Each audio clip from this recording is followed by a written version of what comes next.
Hi, this is Fix It Ken. It's been about 3 years since I made my first video, and I got like 20,000 views approaching that. I don't know how it was on like a simple latch on the gate. But I want to talk about my new project. I'm building a deck. My old one was like ready to fall off. It was like all dry rotted. There was actually no hardware on it. I mean, it was like unsafe. It would have been pretty cool to do a video ripping it down, but me and my boys ripped it down. It was a lot of fun. So I was going to give you a quick tour on how I'm building a new deck. It's a lot different. Code's a lot different. I actually went and got a code from the county. That was a cool experience. So you had to actually have plans and they had guidelines, and I studied on it all because I want to do it right. So this is the deck. It's 16 by 12, so 16 this way, 12 towards the house.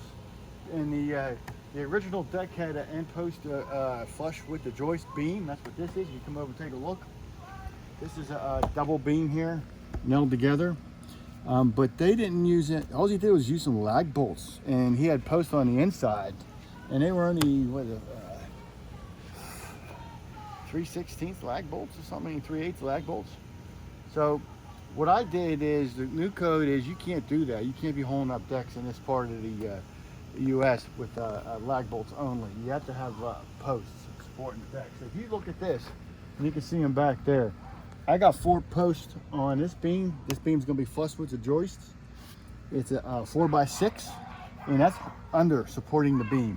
And also in the center, that beam's gonna be under the joists, and that's also 4x6 posts. And you can see I got the strong Simmons strong tie beam holders for that. That's already nailed in. For this, I did for the rails, it's going to go for the railing. In order to hold the beams on as well, I did rails all the way down flush with the post. And what I have by code is I have to have 2, take a look over here, 2 hex bolts. Has to be galvanized steel, dipped, galvanized, treated so they don't rust with the pressure treated wood. And you have to have the washers. No longer allowed to use carriage bolts. They're gone. So I had to have the hex bolts dipped galvanized, hot dip galvanized. That's what I was looking for. Had a hard time saying it. So these here are 1/2-inch hex through bolts, but to hold the beam, the post next to the beams, the post next to the rails onto the beams, these are lag bolts. So what I did is I drilled a 1/2-inch hole about half the width all the way through the 4x4, and then I did a 5/16 or 3/16 for the pilot hole for the lag. So far to the length of the lag, I forget what these are, 8-inch or something like that. Can't be 8-inch because that's 3.5, 3/7. I think they're 6-inch into the post itself. So the rails, so you got 2 points here, and you got 3 points, 1, 2, 3 on all these posts, and on the posts and the rails. So this sucker's sturdy. So this is very secure, this beam. And also this is going to make these rails, when I put the railing up, really secure. I wanted this thing, the other one was so weak, man, I went crazy overkill on it. So they're really tall right now, because once they get the height, my wife said she likes when they stick over the top.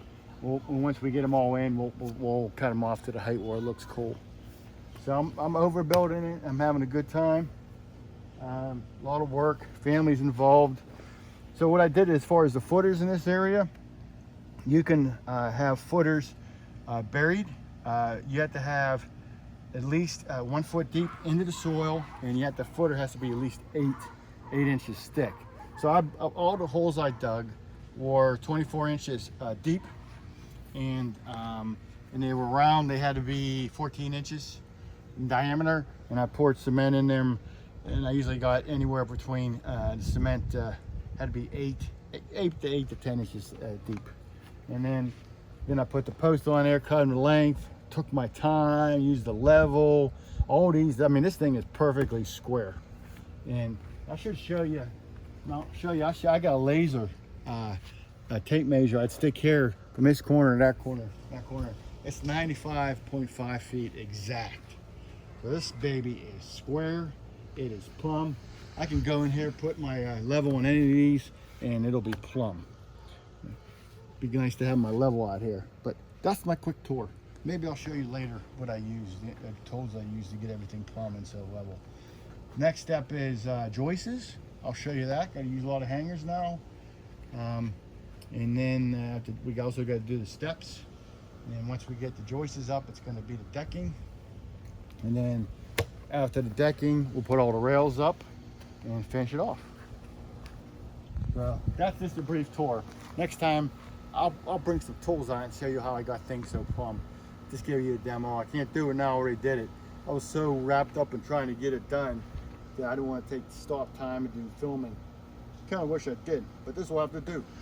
All right, have a great time. This is, I'll tell you what, it's a lot of work. This is a COVID project. You know, we're all stuck, we're stuck at home. Everyone can't buy supplies, man.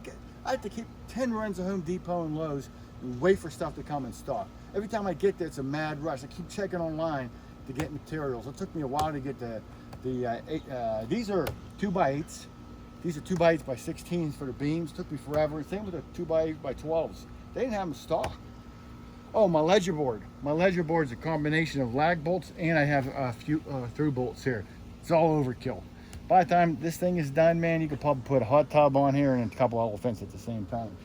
But having a good time is a lot of work. Hopefully I'll get in shape by doing it. Good family bonding project. Okay, that's all I got.